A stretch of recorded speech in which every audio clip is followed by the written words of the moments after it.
Bom dia a todos. Vamos dar início à nossa quarta aula teórica da ICC.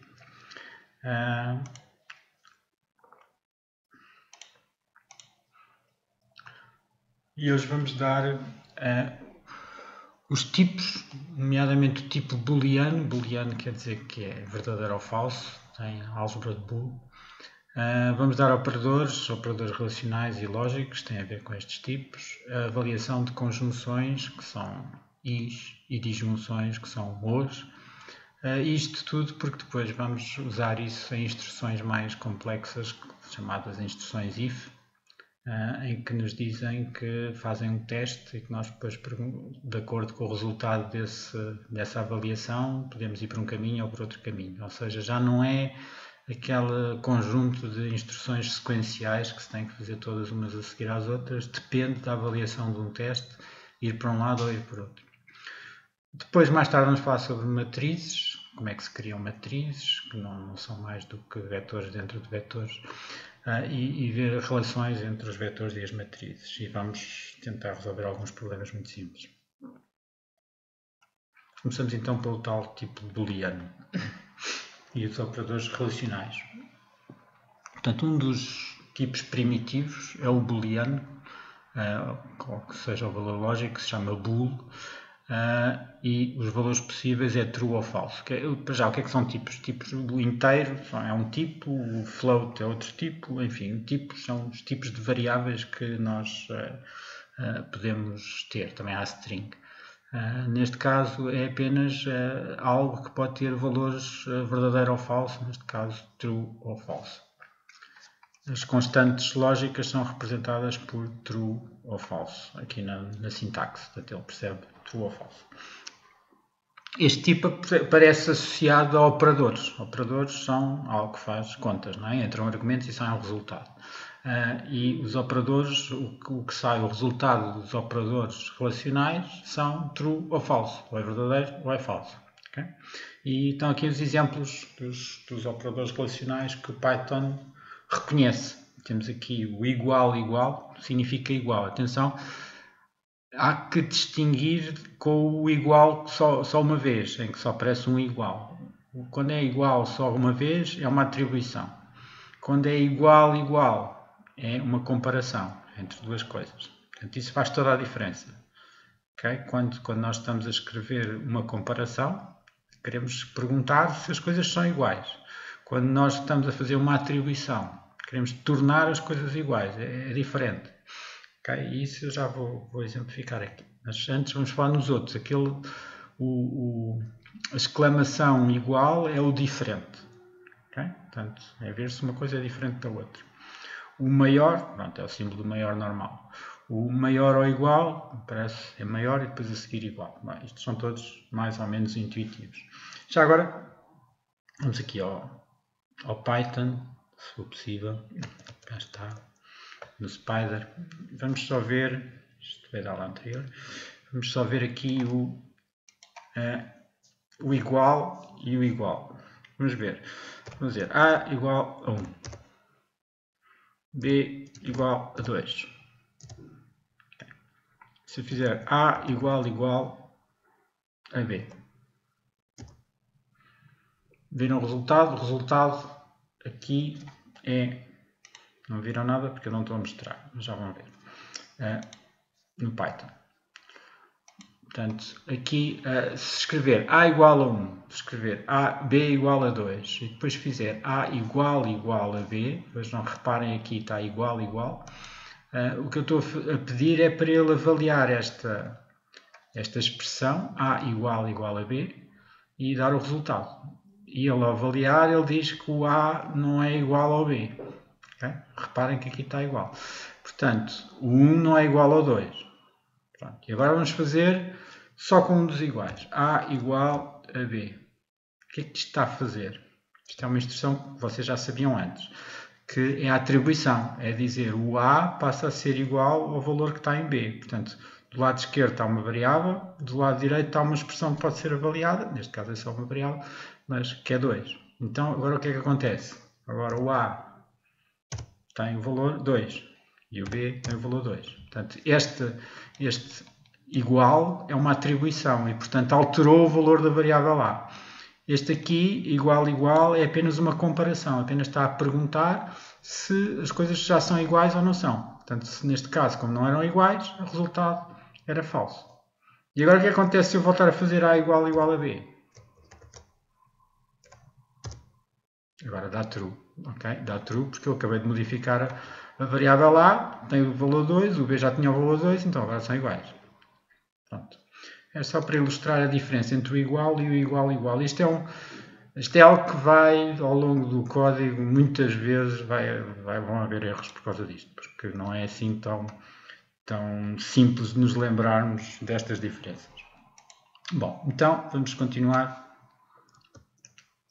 no PowerPoint. Ele está aqui. Bom, então, continuando. Um exemplo. X igual a 10 é uma expressão que vale true se o valor da variável x for igual a 10 e false se o valor não for igual a 10. Pronto, exatamente isto que estávamos a dizer. Portanto, ele vai verificar, quando é igual, vai verificar, vai avaliar de um lado, vai avaliar do outro e vai ver se são iguais. Aqui há uma sintaxe que é permissiva no sentido que podemos fazer isto em sequência. Não é? Podem ser encadeados como na matemática. Dar este exemplo de 10 menor ou igual que x menor que 20. Portanto, é ver se o x está entre 10 e 20 e 10 inclusive e 20 exclusivamente. Portanto, é true se o valor da variável estiver no intervalo 10-20 em que está fechado no 10 e aberto no 20 e é falso no caso contrário. E é claro que podemos complicar, não é? As condições a avaliar podem ser mais complexas e usar outros operadores lógicos, mas claro que temos que ter parênteses ou temos que perceber como é que funcionam os vários operadores lógicos. Quais são os operadores lógicos que nós podemos usar? São os típicos da lógica, não é? Tem a conjunção, que é o AND, aqui a sintaxe é AND, e significa o I, o nosso I, lugar. A disjunção, que é o OR, que é o OR, e a negação, que é o NOT, o não, o nosso não. Por exemplo, nós podemos escrever aquilo que tínhamos escrito antes, exatamente desta maneira, que é o x maior ou igual a 10 and x menor do que 20. Portanto, este and é uma palavra-chave do próprio Python que percebe que é um operador lógico que junta o resultado deste com o resultado deste de acordo com o significado da conjunção.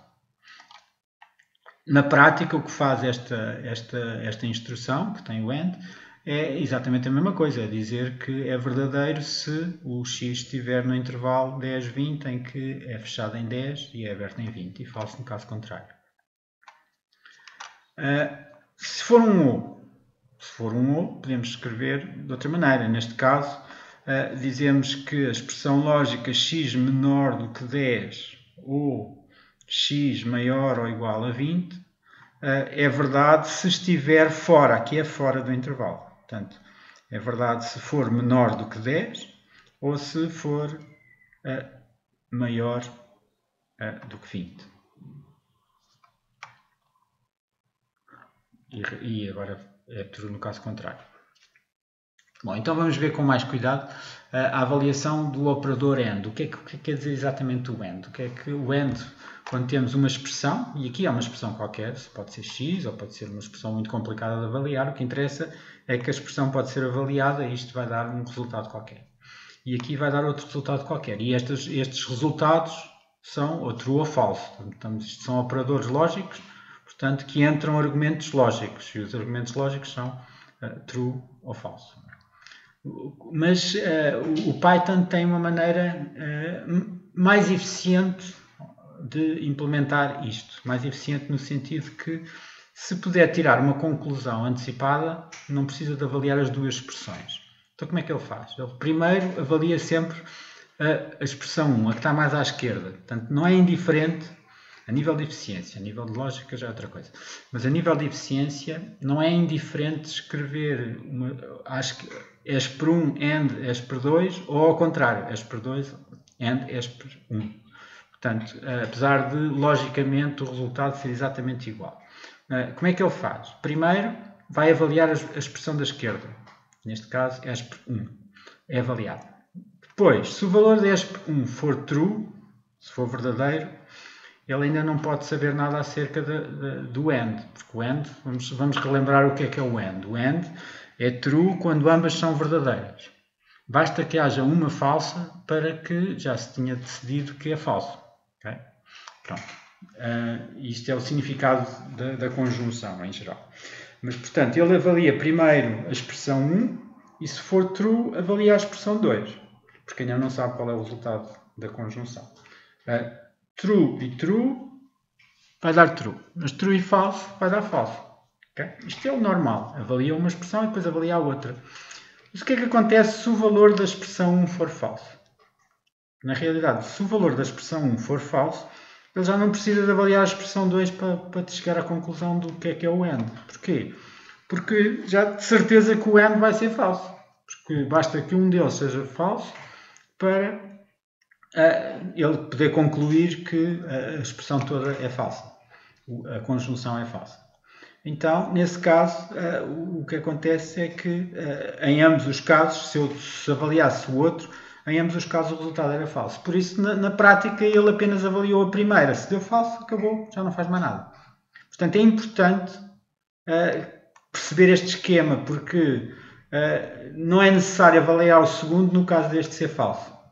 Okay? E isto, pronto, aqui parece uma coisa muito simples e muito pouco importante, mas na prática pode ter, a nível de eficiência, pode fazer diferença. O mesmo pode acontecer com o OR, mas ligeiramente diferente, que é como é que ele avalia o tal OR. Ainda agora era o AND, agora era a conjunção, agora é a disjunção. No caso da disjunção, o que é que ele está a fazer? Ele avalia a primeira. Portanto, há sempre uma que é avaliada e é sempre a da esquerda, e depois das duas uma, ou é falsa ou é verdadeira. Portanto, se for falsa, o que é que acontece? Então ele vai ter que avaliar a segunda, porque ainda não decidiu o que é o AND, o que é o OR, se é falso ou verdadeiro. Porquê? Porque o OR, basta que uma delas seja verdadeira para que seja verdadeiro. Só é falso no caso de ambas serem falsas. Portanto, como a primeira é falsa, tudo depende da segunda. Se a segunda for verdadeira, o resultado é verdadeiro. Se a segunda for falsa, o resultado é falso. Mas imaginem que logo na primeira era logo verdadeira. Então já não valia a pena avaliar a segunda. Porquê? Porque já de certeza que o OR era verdadeiro. Porque basta uma delas ser verdadeira e a primeira já era verdadeira. Portanto, isto é uma forma mais ou menos eficiente de implementar, que está implementada no Python, de implementar esta avaliação do operador OR. Exemplos. X igual a 15. Y igual a 10. Agora vamos fazer o AND. O que é que vai dar? Portanto, ele vai avaliar x igual a 15. Neste caso, x igual a 15 vai dar true, porque deixamos ali que o x era 15. E depois vamos verificar se o y é maior do que 25. Okay? Mas agora vai dar falso. Vai dar falso porque o y é 20 e por isso não é 25. Mas ele teve que avaliar esta e depois teve que avaliar aquela. X igual a 15 e y é menor do que 25. O que é que acontece? É true, porque o y é 20 e por isso 20 é menor do que 25. E agora é este. O que é que vai acontecer? X maior do que 30 ou not x maior do que 40 and y menor do que 15. O que é que ele vai fazer? Ele vai sempre fazer primeiro, atenção, o operador NOT tem precedência sobre o operador AND e tem precedência sobre o operador OR. Okay? Portanto, o NOT é o primeiro que ele faz. Depois faz o AND e depois faz o OR. Portanto, isto é o mesmo que fazer aqui um parênteses. Portanto, isto é, se não escrevêssemos nada, a primeira coisa que ele fazia era isto. E depois isto. Portanto, ele primeiro vai fazer o NOT do x maior do que 40. Bom, então vamos ver. X é maior que 40 ou não é maior que 40? O x é 15.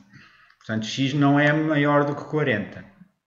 Mas not fica true. Portanto, x maior que 40 fica falso.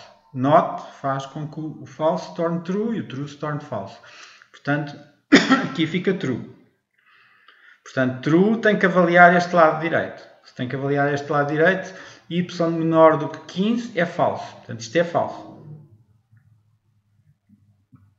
Portanto, tudo isto aqui vai ser falso.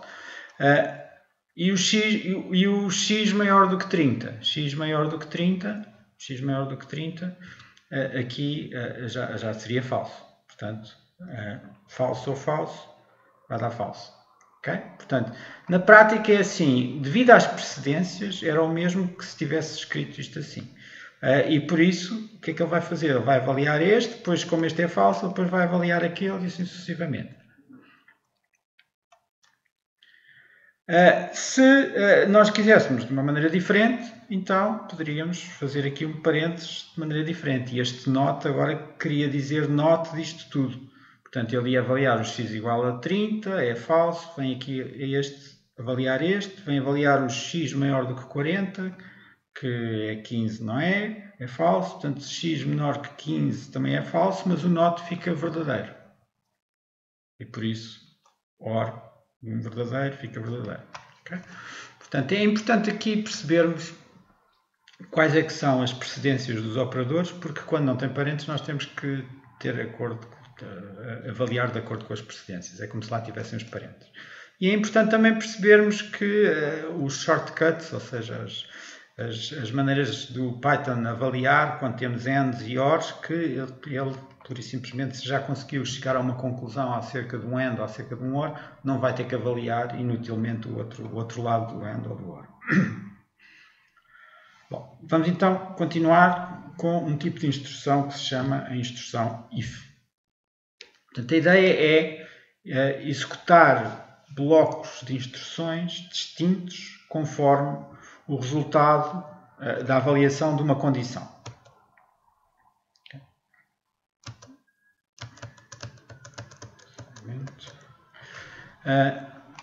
E a condição vai nos dizer se ele deve ir por um lado ou por outro. E isso aqui no Python é uma instrução if. A instrução if é comum a todas as linguagens, praticamente têm instrução if, okay? Pelo menos as procedimentais. Existem várias variantes desta instrução para cobrir vários casos. A possibilidade é existirem uma ou mais condições e só se pretenderem executar blocos de operações se as várias condições se verificarem. Caso mais simples. Vamos começar pelo mais simples de todos, que é uma só condição. Por exemplo, se a sopa está insonsa, então adicione sal. Okay? É isto que nós queremos dizer. Como é que isso se escreve na sintaxe do Python? É uma sintaxe em que tem um if, depois tem a condição, e a condição aqui é qualquer coisa que dê um resultado true ou falso. Okay? Pode ter aqueles booleanos, pode ter os operadores, os operadores booleanos, pode ter o AND, o OR, o NOT, enfim, depois é uma expressão, como outra qualquer, só que a expressão tem que ter um resultado que é true ou falso. E tem que ser avaliável. Portanto, neste momento, quando o programa encontra a instrução if, ele tem que ser capaz de avaliar esta condição. A sintaxe depois é pôr aqui um 2 pontos à frente, 2 pontos, e depois mudar de linha. E estas instruções estão dentro deste if. Tal como no for as instruções estavam chegadas para a frente porque estavam dentro, aqui no if também é a mesma coisa. Estamos a chegar para a frente com um tab ou o que quer que seja, de maneira a que signifique que elas estão dentro do if. E o que é que acontece aqui? Procedimentalmente ou operacionalmente, o que é que acontece? Primeiro vai avaliar a primeira condição 1. Portanto, isto tem que ser avaliável. Portanto, e o resultado ou é true ou é falso. Se for true, o que é que faz? Executa as instruções. O que tiver aqui. Isto não é só uma instrução. Pode ser um conjunto de instruções todas alinhadas aqui. Se for true, executa. Se não for, não faz nada. Okay? Neste caso, não faz nada. Porquê? Porque só tem coisas para fazer no caso de ser true, porque é o caso mais simples dos ifs, só tem uma condição. Uma variante é ter uma condição, mas com alternativa. Por exemplo, se está sol e calor, almoço no terraço. Se não, almoço na sala. Okay? Portanto, aqui temos um se e se não. Portanto, ele avalia como é que a sintaxe é no caso do Python. Portanto, mais uma vez, é um if, tem uma condição, como outra qualquer, 2 pontos, e agora tem as instruções que serão executadas no caso da condição ser verdadeira. E depois tem que ter uma outra parte, que se chama o else, e tem outra vez 2 pontos. Atenção, não esquecer destes 2 pontos aqui e destes 2 pontos aqui. Isto faz com que agora estas instruções, a que estão aqui a vermelho, correspondam ao que está na parte do else. E estas do verde correspondam ao que está na parte do if. Portanto, umas são executadas num caso e as outras são executadas no outro caso. Portanto, só há 2 casos. A condição 1 só pode ser true ou falso. Então, operacionalmente, como é que isto funciona? A primeira condição é avaliada. Depois, se for verdadeira, executam-se as instruções 1. Se for falsa, executam-se as instruções 2. Portanto, lembrem-se que o resultado desta avaliação só pode ser verdadeiro ou falso. Só há estas 2 hipóteses, não há mais hipóteses nenhuma. E, portanto, ou se executam estas instruções, ou se executam as instruções 2. E, mais uma vez, isto não é só uma instrução, pode ser uma sequência de instruções. Mas ainda pode ser mais complexa, que é o número de condições poder ser arbitrário. Neste caso, os 2 exemplos só havia uma condição. E ou era verdadeiro ou falso, depois logo se via o que é que se ia fazer. Aqui é um exemplo em que há 2 condições. Portanto, há 2 ifs aqui. E então, há uma primeira condição, que é se o semáforo está verde, avance. Portanto, é o que faz no caso desta ser verdadeira. E depois esquece tudo o resto não interessa. Depois, isto é a mistura do else com o if, dá elif. Isto é a sintaxe do Python, elif também. Depois, isto quer dizer, se não estiver verde, então, se estiver vermelho, então faz isto, para. Se não, quer dizer que não está nem verde nem vermelho, então está amarelo. Faz o que quer que seja, acelera, por exemplo. Então, a sintaxe é assim. Portanto, temos a condição 1, temos as instruções que são executadas no caso da condição 1 ser verdadeira, não esquecer aqui dos 2 pontos, mais uma vez, e depois temos elif, que é o else da condição da primeira, e um if que vem a seguir, que vem uma nova condição aqui. 2 pontos, e se esta condição agora for verdadeira, se ele chegar até aqui, quer dizer que esta era falsa e que esta é verdadeira, então ele vai executar esta. E depois temos o tal else.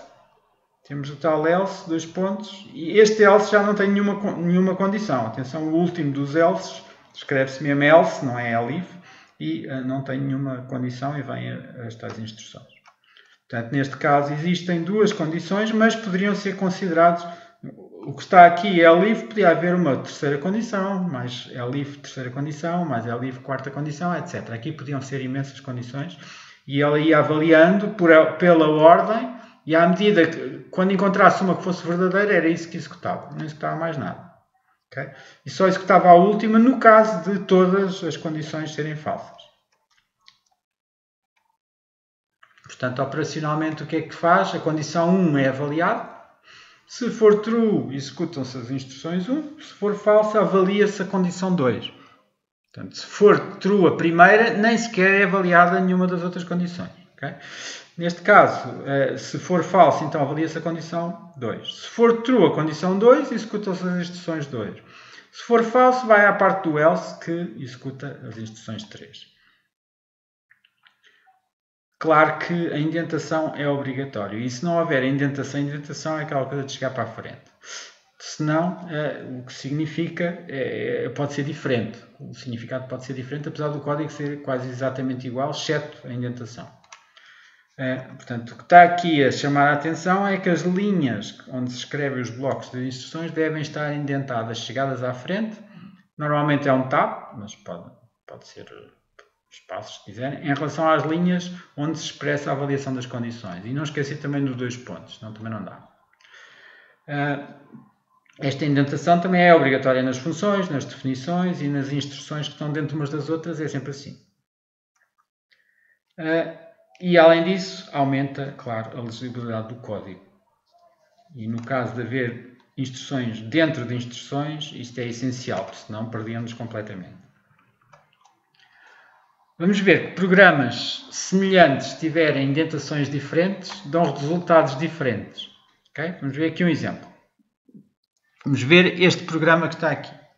Isto é uma definição de uma função f, não interessa, x, y. Tem aqui z igual a 0. Pronto, é o valor de z, que é o que vai sair cá para fora. E a primeira coisa que ele faz é fazer se o x for maior do que 10, E depois tem estas instruções todas que estão dentro deste x maior do que 10. Okay? E estas instruções todas é o quê? É um outro if. Se o y for maior do que 20, então o z é a soma dos x mais y. Se não, este else if, portanto, este aqui é quando esta falha, e vai fazer um if, que é este if.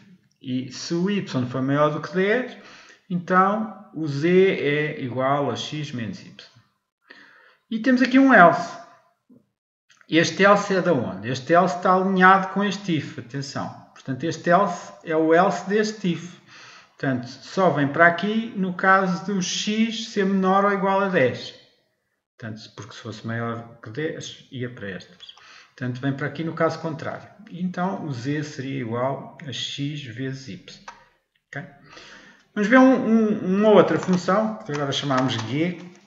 Chamamos aqui função g, que é quase igual a esta. Mas está aqui um pequeno pormenor que é o quê? Que é este else está chegado aqui para a frente. Portanto, temos este else aqui e este else está aqui para a frente. Este else está alinhado com este else if. E este else está alinhado com este if. E este z igual a x vezes y está sempre dentro do else, como aqui também está.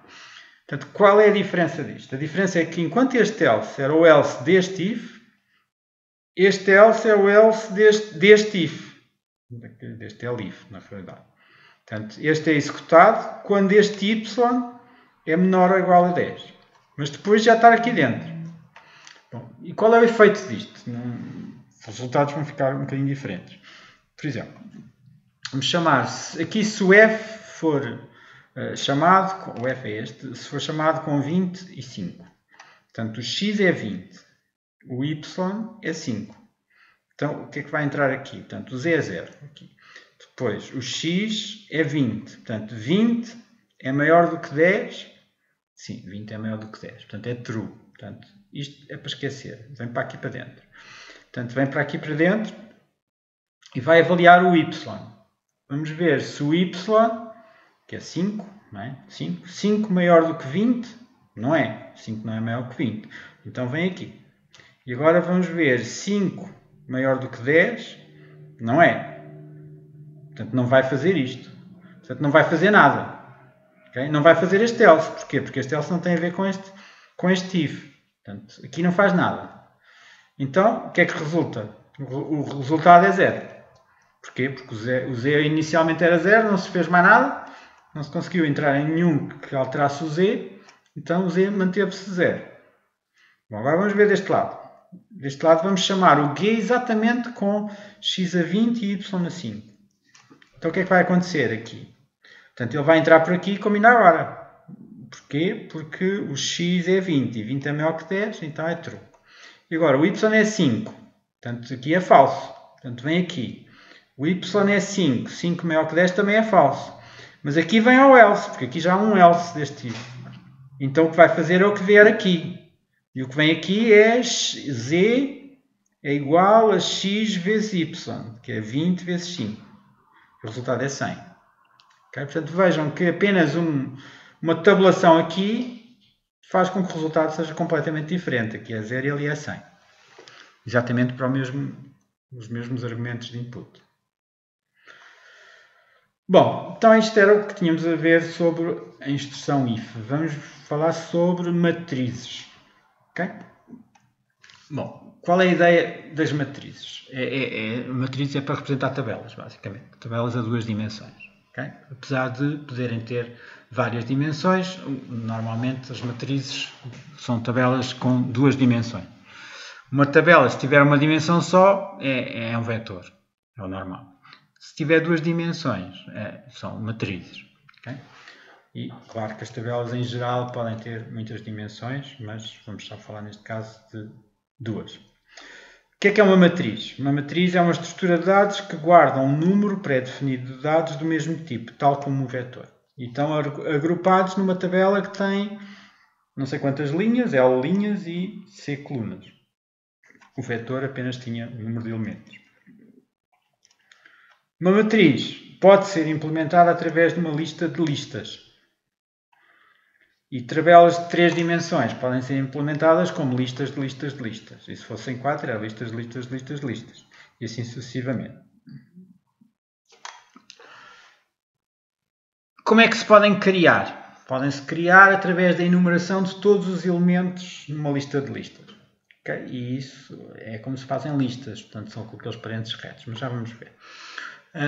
O número de linhas corresponde ao número de listas internas e pode ser obtido através da função len.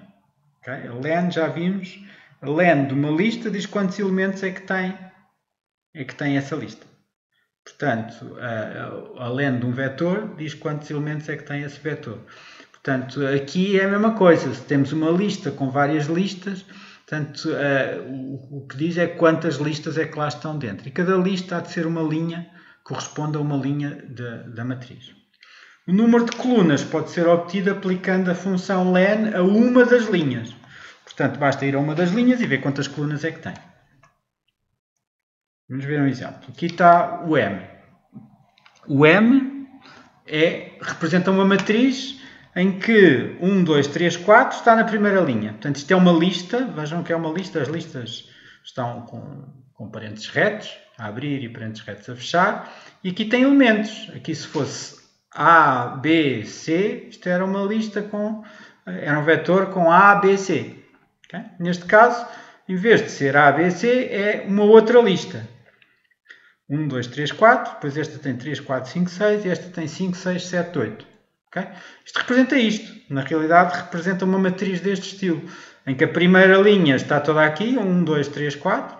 Depois a segunda tem esta e a terceira tem esta. Atenção que a primeira, a segunda e a terceira têm índice 0, 1 e 2. Não se esqueçam que aqui, como nos vetores e nas matrizes é a mesma coisa, os índices começam sempre no 0 e vão até ao tamanho menos 1. Bom, e agora, se quisermos len de M. Len de M é o quê? É o comprimento da lista que está cá fora. Portanto, da lista principal. Portanto, é o número de linhas. Quando eu faço uma matriz e pergunto o tamanho, len, usando a instrução len do Python, o que estou a perguntar é quantas linhas é que tem. Portanto, tem 1, 2, 3. Okay? Portanto, o resultado há de ser 3. Portanto, é como se fosse quantas linhas estão aqui. Depois, e se eu escrever M de 1? Isto é o primeiro elemento desta lista. E o primeiro elemento é isto tudo. Portanto, é a primeira linha. Portanto, o M de 1 dá a primeira linha. O M de 2, aliás, é a segunda. O M de 0 é que daria a primeira. O M de 1 daria a segunda. Portanto, isto é o índice 0, índice 1, índice 2. Portanto, é preciso ter cuidado aqui que eles começam no 0. Portanto, quando é 1, não é a primeira linha, é a segunda linha. E dá exatamente o 2, 3, o 3, 4, 5, 6. Portanto, quando se faz M e depois um índice, desde que o índice seja válido, vai dar uma das linhas da matriz.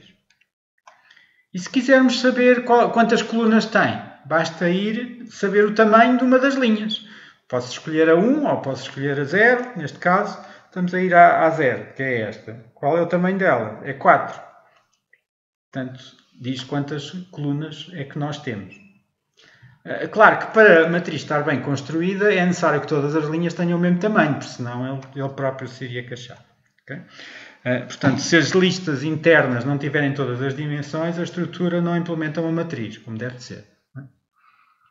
Não é que ele se queixasse, mas é que não era uma matriz por definição. Os elementos de uma matriz podem ser acedidos individualmente. Ainda agora vimos como é que se vai buscar a linha toda. Mas, se quisermos, podemos ir buscar só um elemento. Por exemplo, a sintaxe é o nome da matriz.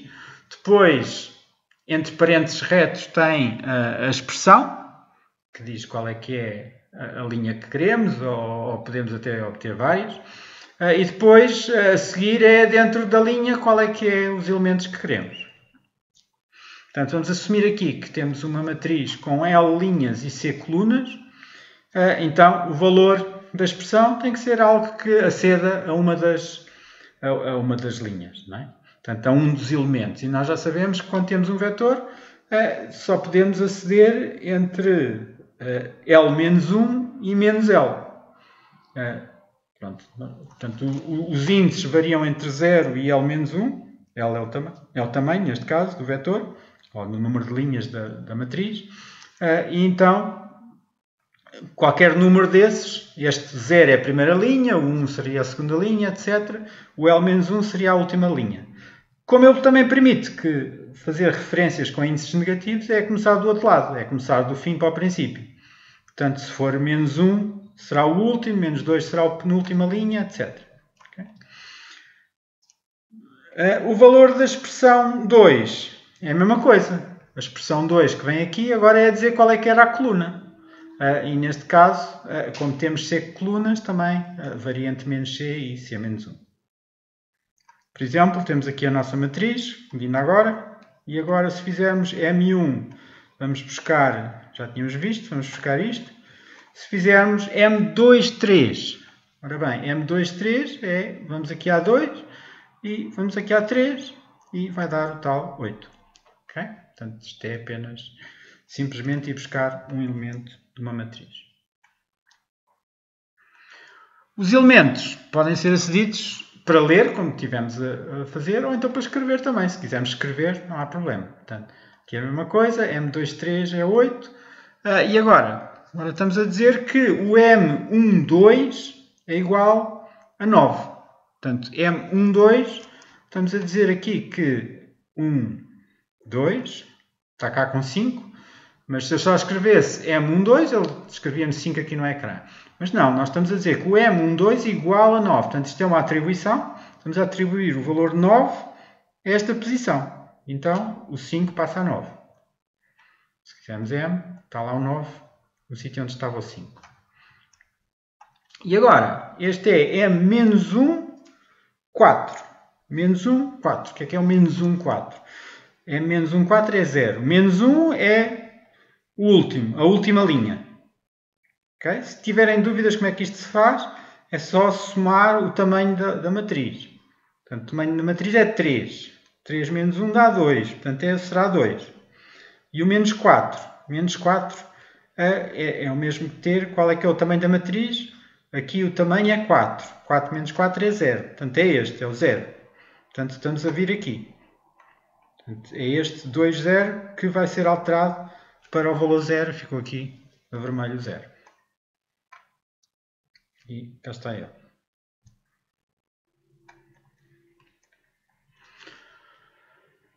Bom, as linhas de uma matriz podem ser aumentadas usando-se o método append à lista que representa a matriz. Isto é aquilo que nós já tínhamos experimentado nos vetores. Nós, quando queríamos ir a um vetor, tínhamos a possibilidade de fazer o append, que é meter mais um elemento lá no fim do vetor. Aqui é a mesma coisa, só que agora temos de ter cuidado. Quando nós vamos pôr uma nova linha, ela tem que ter exatamente o mesmo número de elementos, porque senão não fica uma matriz bem formada. Portanto, se queremos continuar a fazer matrizes, é isso que temos que fazer. Pode-se também obter uma fatia, uma submatriz de uma matriz. E aí fazemos exatamente como faríamos quando estávamos a falar de vetores. A questão é que agora temos duas dimensões e temos que identificar quais são as linhas e as colunas que nós queremos obter. Por exemplo, temos aqui isto. Vamos assumir o P. Portanto, temos aqui o M. O M é toda a matriz, que já tínhamos ainda agora. E agora este P é o quê? É a matriz, mas são as linhas da 0 à 3 andando de 2 em 2. O que é que isto quer dizer? Se só olhássemos para aqui, para dentro, independentemente de estar dentro do M ou não, começávamos no 0, tínhamos o valor 0, e depois tínhamos 0 mais 2, tínhamos 2, e depois 2 mais 2 dava 4, já estava fora deste. Já não dava. Então tínhamos só o 0 e 2.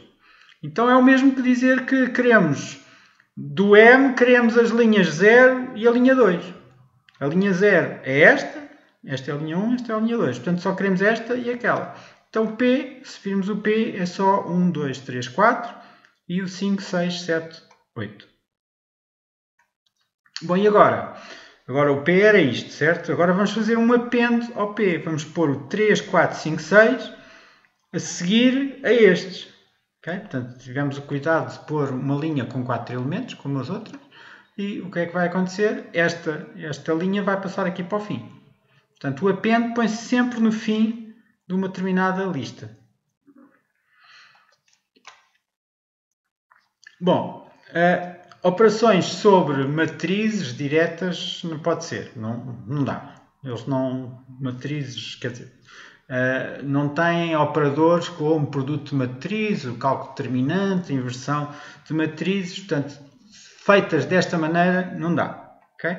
No entanto, existe uma biblioteca que permite fazer isto e muito mais. Okay? Muito mais coisas. E essa biblioteca chama-se NumPy. NumPy é muito útil para cálculo matricial já mais avançado do que estes que nós estamos a usar aqui normalmente. Portanto, temos que fazer o import, temos que importar um NumPy e podemos até lhe dar um nome para não estar sempre a escrever NumPy, estamos a fazer NP, se acharmos que isso é melhor. E depois vamos definir uma matriz. E definimos uma matriz e aqui tem a notação do NumPy, que é como um array. É um array. Pronto. Por isso simplesmente tem que se pôr NumPy.array, isto é um dos métodos do NumPy, e eu estou só a escrever NP porque aqui permiti as NP. Podíamos fazer sem isto, sem as NP, e aqui teríamos que escrever NumPy.array. Lembram-se do mat, quando fizemos mat e queremos usar o cosseno, temos que fazer mat.cos para ser o cosseno. Aqui, e no mat também podíamos fazer import mat as m. E depois, em vez de fazer mat.cos, faríamos m.cos. Okay? Funcionava na mesma, era apenas um shortcut. Bom, então isto é para definir matrizes. Neste caso, um array lá dentro. Portanto, isto é a primeira linha, que tem 1, 2, e a segunda linha, que tem 4, 5. Queremos ver o A e ele mostra isto desta maneira. Não mostra daquela outra maneira, mostra como um array. E isto é por causa do NumPy. E depois podemos ir buscar ao NumPy funções de álgebra linear, okay? Que se chamam, neste caso, LIA. E uma das funções é inverter uma matriz. Portanto, temos uma matriz com números, tem que ser uma matriz quadrada, senão esta coisa não funciona, invertemos a matriz e há de dar qualquer coisa. Okay? Uma matriz invertida, que é esta, corresponde ao inverso desta. Se existir, se não dá erro. Bom, vamos continuar. Vamos ver, exemplificar com a resolução de alguns problemas. Vamos fazer um problema que é fazer um programa que produz a pauta com as notas finais de ICE por avaliação contínua. Atenção que isto não corresponde às nossas avaliações. Isto já é de outros anos anteriores e as avaliações têm mudado. Neste caso, o que é que acontecia? Neste caso, o programa recebe por cada aluno o número do aluno, e as notas de 2 exercícios. Havia 2 exercícios, que eram os 2 trabalhos. Havia um projeto e havia 2 testes. Okay? Portanto, havia 5 elementos de avaliação. Então, aqui os 2 exercícios, é 1, é 2, depois havia um projeto e havia 2 testes teóricos. E as notas vinham arredondadas às décimas. Depois, por cada aluno, a pauta tem o número e a nota final por avaliação contínua do aluno. Os dados de entrada e os resultados têm que estar em tabelas. Okay? Portanto, o que se quer é produzir-se esta pauta, que tem o número e a nota final.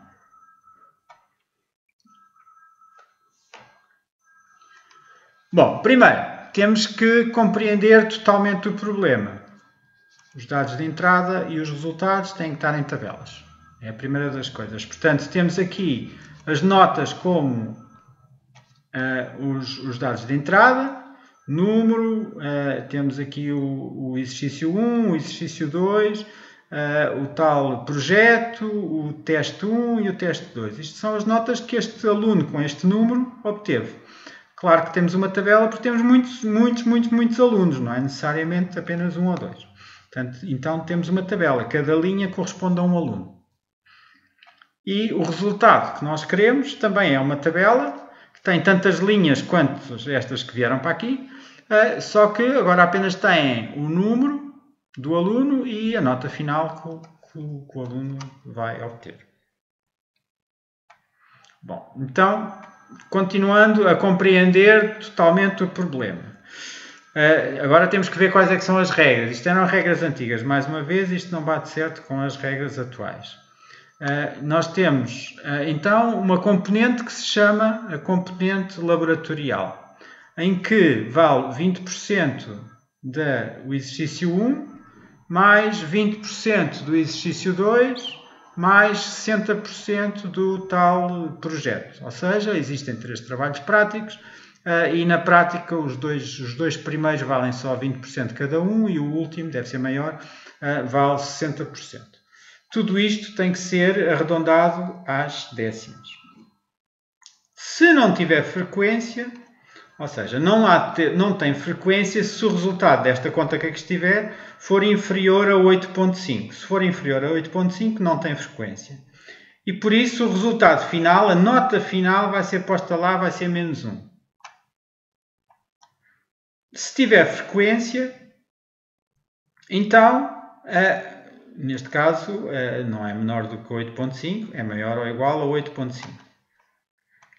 E agora vamos ver quanto é que tem na componente teórico-prática. Por isso, vamos arranjar uma outra variável que é a nota da componente teórico-prática corresponde à média aritmética da nota dos 2 testes. Portanto, neste caso valem a mesma coisa. É a nota de um teste mais a nota do outro dividido por 2. E, por fim, se a nota da teórico-prática for menor do que 8,5, então a nota final é só a nota da teórico-prática. Ou seja, isto obriga a que o aluno tenha que ter uma nota superior a 8,5, senão não chega. Okay? Portanto, além da frequência que obriga a que na nota prática tenha superior a 8,5, aqui, superior ou igual, aqui também obriga a que nos testes ou na nota teórico-prática tenha superior ou igual a 8,5. E por isso, depois a nota final será algo arredondado às unidades, ou seja, como é inferior a 8,5, tem negativa menor que 8, certeza. Menor ou igual. Por fim, se a componente for maior ou igual a 8,5, a componente teórico-prática, então lá vai fazer as contas em que a componente teórico-prática vale 60% e a componente laboratorial vale 40%. E isto, como é a nota final, tem que ser arredondada às unidades. Okay? Portanto, estas são as regras que na altura, já não sei há quantos anos, se usava para obter a nota de ICE. Bom, então, a pauta de ICE, que é o nosso problema, temos como entrada a tabela de números, uma tabela que tem números, com uma linha por aluno e tem 6 colunas. A primeira coluna tem o número do aluno, depois tem a nota do exercício 1, a nota do exercício 2, a nota do projeto, a nota do teste 1 e a nota do teste 2. E depois o que sai é uma tabela com números, uma por aluno, tantos quantos os que vinham na entrada, e só tem 2 colunas. Tem o número do aluno e tem a nota final, e a nota final terá que ser calculada daquela maneira. Aqui não há generalizações, não interessa. E agora vamos decompor o problema em subproblemas. Portanto, a primeira é como calcular a pauta com as notas. Portanto, aqui temos as notas, uma tabela que se chama notas, tem L linhas, que são o número de alunos, por 6 colunas. Tem que se fazer o quê? Tem que se criar uma pauta que tem L linhas por 2 alunos, L alunos por duas colunas, e depois, para cada linha das notas, vamos calcular primeiro, vamos calcular na pauta final, portanto a pauta só tem 2 colunas. Na primeira coluna, aqui estamos a abreviar a linha I com a coluna 0, vai ter o número do aluno diretamente. Okay? O primeiro, este aqui, vai diretamente para a pauta. Copia-se o número do aluno. E para a nota final, vai ser calculada. Vai haver uma função, que nós vamos chamar nota final, ou chamamos o que quisermos, em que vão entrar as informações que estão aqui, que estão aqui nas notas que o respectivo aluno I obteve nos exercício 1, exercício 2, no programa, aliás, no projeto, no teste 1 e no teste 2, que são os 5 argumentos que são necessários para nós calcularmos a nota final. Então, assim calcula-se as 2 linhas da pauta e preenche-se a pauta. Bom, agora temos que caracterizar cada um dos problemas. Como é que se calcula a nota final de A? Isso é um dos subproblemas, não é? Portanto, entramos com as notas, as 5 notas, e queremos cozinhar uma nota final. Portanto, aqui vai haver a entrada, tem as 5 notas e sai a nota final. E esta função já vamos definir mais tarde. Okay?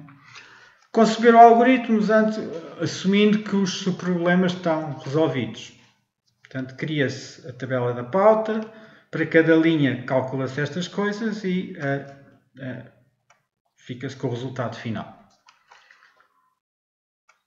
Vamos ver então como é que se como é que se cozinha esta coisa da nota final. Portanto, é mais ou menos, nós tínhamos visto intuitivamente, em português, como é que se calcula a nota final. Agora vamos tentar dar uma visão mais algorítmica, no sentido de vamos fazer uma sequência de instruções, ainda não são instruções Python, mas são coisas que temos que fazer em sequência para ir calculando a nota final. Portanto, e agora ainda não estamos muito preocupados com a sintaxe do Python. Estamos mais preocupados com ver qual é a sequência de coisas que temos que fazer para chegar ao final, chegar à nota final. Então, o que é que vamos fazer? Nós vamos fazer, primeiro vamos fazer aquele cálculo da nota da componente laboratorial. E que tínhamos visto que era 20% do E1 mais 20% do E2 mais 60% do P. Pronto. Então isto vai para uma variável. Pronto. O resultado vai ser guardado num sítio qualquer. Que vamos chamar que é o comp-L. E depois agora temos que ver isto de acordo com o resultado que é obtido no comp-L. Temos que ver se ele tem frequência ou não tem frequência. Portanto, se não tiver frequência, portanto, se for inferior a 8.5, então não tem frequência. Se não tem frequência, já sabemos a nota final. Portanto, aqui já será o resultado da nota final. Se não, então é que vai fazer as outras coisas. Vai ver qual é que é a nota teórico-prática. E a nota teórico-prática era a média entre os dois testes. Neste caso, estou a ver que a média aqui estava 0.4, 0.6, enquanto que do outro lado acho que estava 0.5, 0.5. Ok? Aqui deve haver um erro qualquer. Bem, há de ser uma média aritmética entre os dois testes. Se há um que vale mais do que outro, depende do ano em curso. Não sei exatamente neste ano o que é. Mas pronto, há de haver uma média qualquer que vai dar qual é que é a média da nota teórico-prática. Se a média da nota teórico-prática for inferior a 8.5, então não teve aprovação. Não teve aprovação, mas vamos calcular a nota final de acordo com aquilo que tínhamos dito, que é arredondar às unidades esta nota que foi obtida aqui na teórico-prática. Se não, então agora vamos ter que fazer aquela média. Vamos ter que arredondar às décimas esta comp-L. Vamos ter que fazer a nota final como 60% da teórico-prática e 40% da componente laboratorial. Arredondada, tudo isto no fim será arredondado às unidades, que a nota final tem que ser arredondada às unidades. Para cada subproblema vamos resolver. Okay? Há aqui um novo subproblema que identificámos aqui, já agora aqui atrás, que é como é que se arredonda as coisas às unidades, porque até agora ainda não tínhamos pensado nisso. Então, arredondar às décimas ou arredondar às unidades. Portanto, nós temos uma função que se chama round e cuja sintaxe é esta. Round, que é o round do sistema, que entra um número e a seguir podemos dizer, a seguir uma vírgula, podemos dizer quantos números de dígitos é que queremos arredondar. Portanto, se pusermos aqui um 1, arredonda às décimas. Se pusermos um 0 ou se não pusermos sequer nada, arredonda às unidades. Portanto, arredonda sempre com a precisão do número de dígitos que nós pomos ali à frente. Portanto, há aqui um exemplo. Usar a função round para arredondar às décimas. Faz round, 3.14 arredondar às décimas é tirar ali o 4. Portanto, vale 3.1.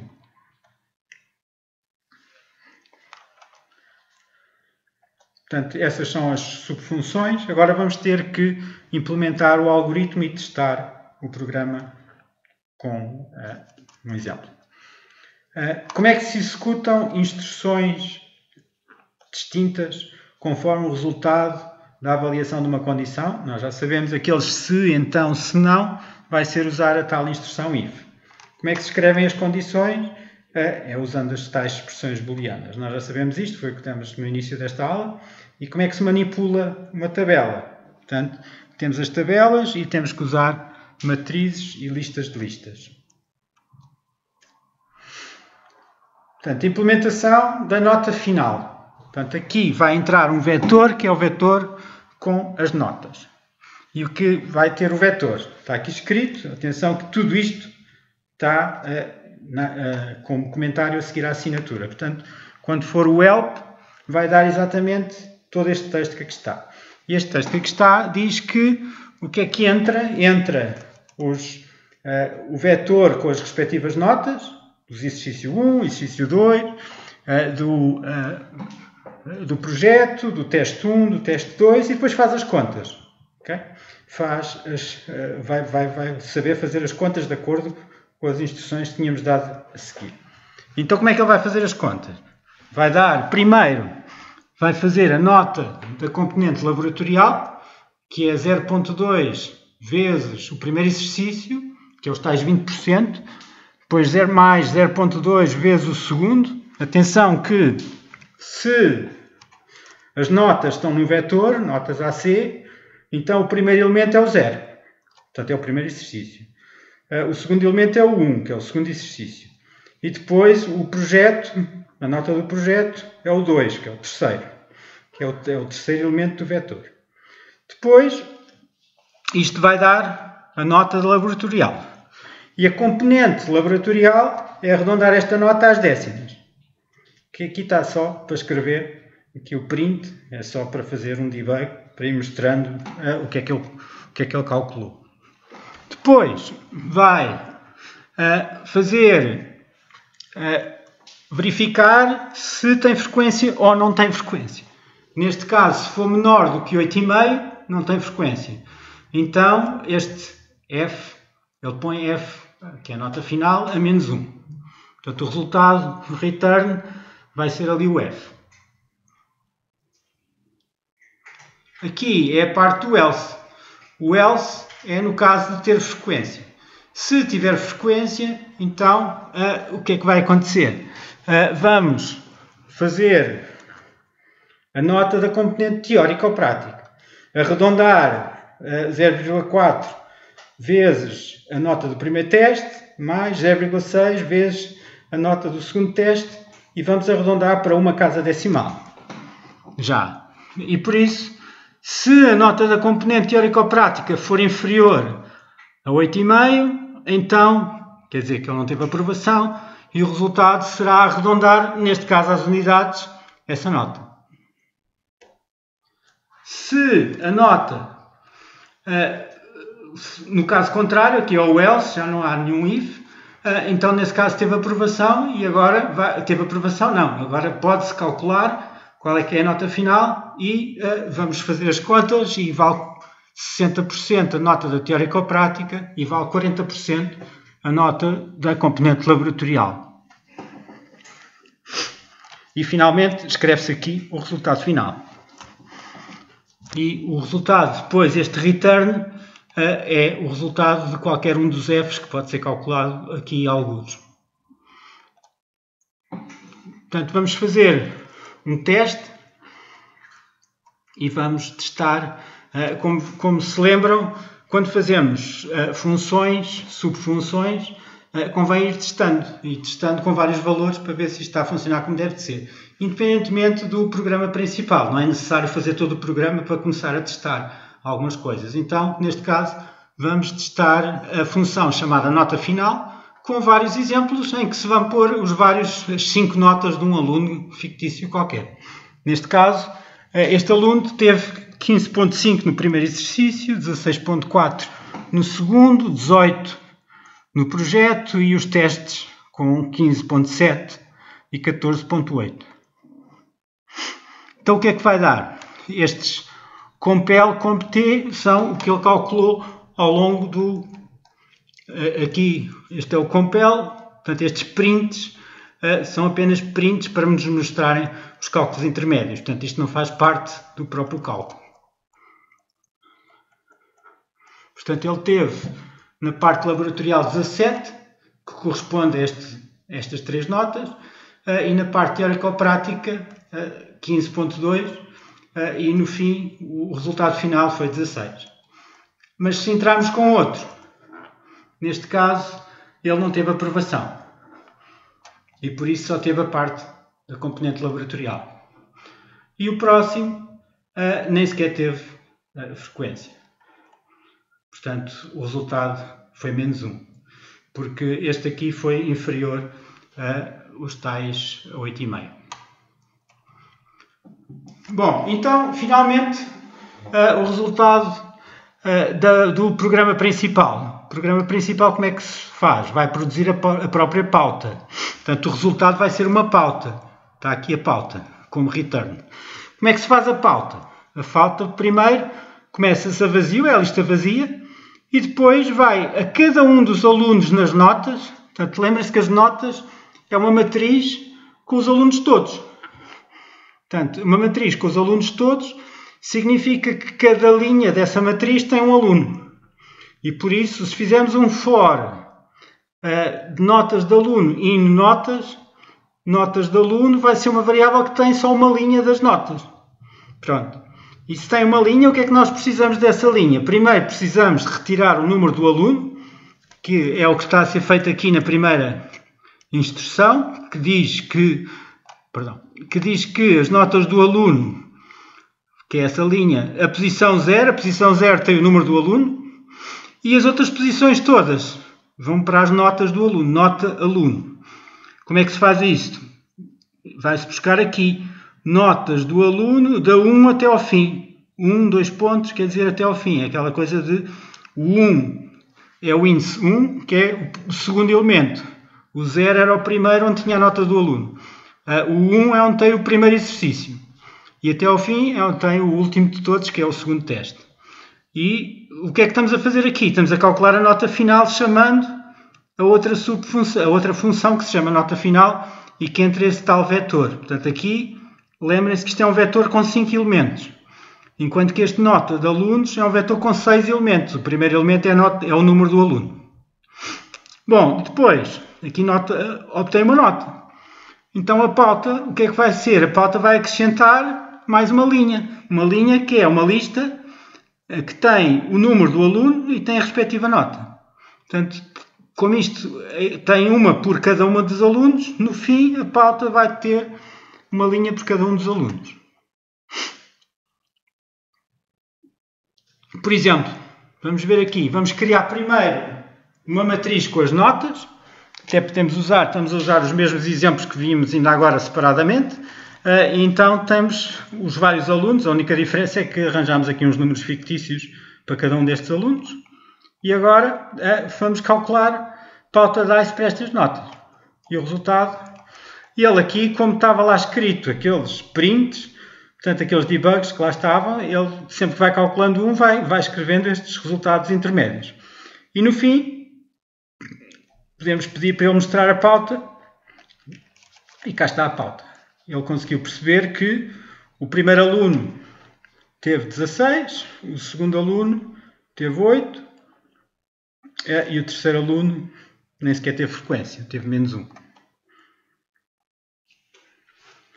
Bom, ok, então aquilo que sugiro, já agora, para vocês treinarem é fazer um programa. Fazer um programa que produza nota, que produz a pauta com as notas finais da ICC por avaliação contínua de acordo com as regras 2019-2020. E por isso estão aqui as regras. Estas são exatamente as nossas regras deste ano e aquilo que teriam que fazer seria modificar ligeiramente este problema que aqui está, estas implementações que estamos a dar aqui. Esta nem sequer era precisa. Aliás, era preciso porque o próprio número de avaliações é diferente. mas é modificar ligeiramente para conseguir resolver o problema relativamente ao ano corrente, em que as diferenças são essencialmente que agora há 2 trabalhos práticos, naquele outro exemplo haviam 3, havia os 2 exercícios práticos e havia o projeto. Agora há 2 trabalhos práticos, um vale 40%, outro vale 60%, portanto é a diferença na nota laboratorial. A diferença da frequência é que agora basta ter 8 e antes era preciso 8.5. A nota da componente teórico-prática agora é a média arredondada, é a média aritmética simples, enquanto que naquele exemplo está 40%, 60%. E para obter aprovação é preciso agora apenas 8 e antes era 8.5 e por fim o resto mantém-se. O resto mantém-se idêntico. Tudo o resto é idêntico. Portanto, acho que será um bom exercício tentarem fazer isto por vocês e experimentarem. Portanto, não se esqueçam que amanhã vai haver a aula teórico-prática relativamente a isto, a esta matéria, portanto será a 4ª aula teórico-prática e apareçam. Entretanto, esta aula vai ser gravada e vou mandar-vos um link para vocês poderem ter acesso a ela. Muito obrigado pela vossa presença e até amanhã.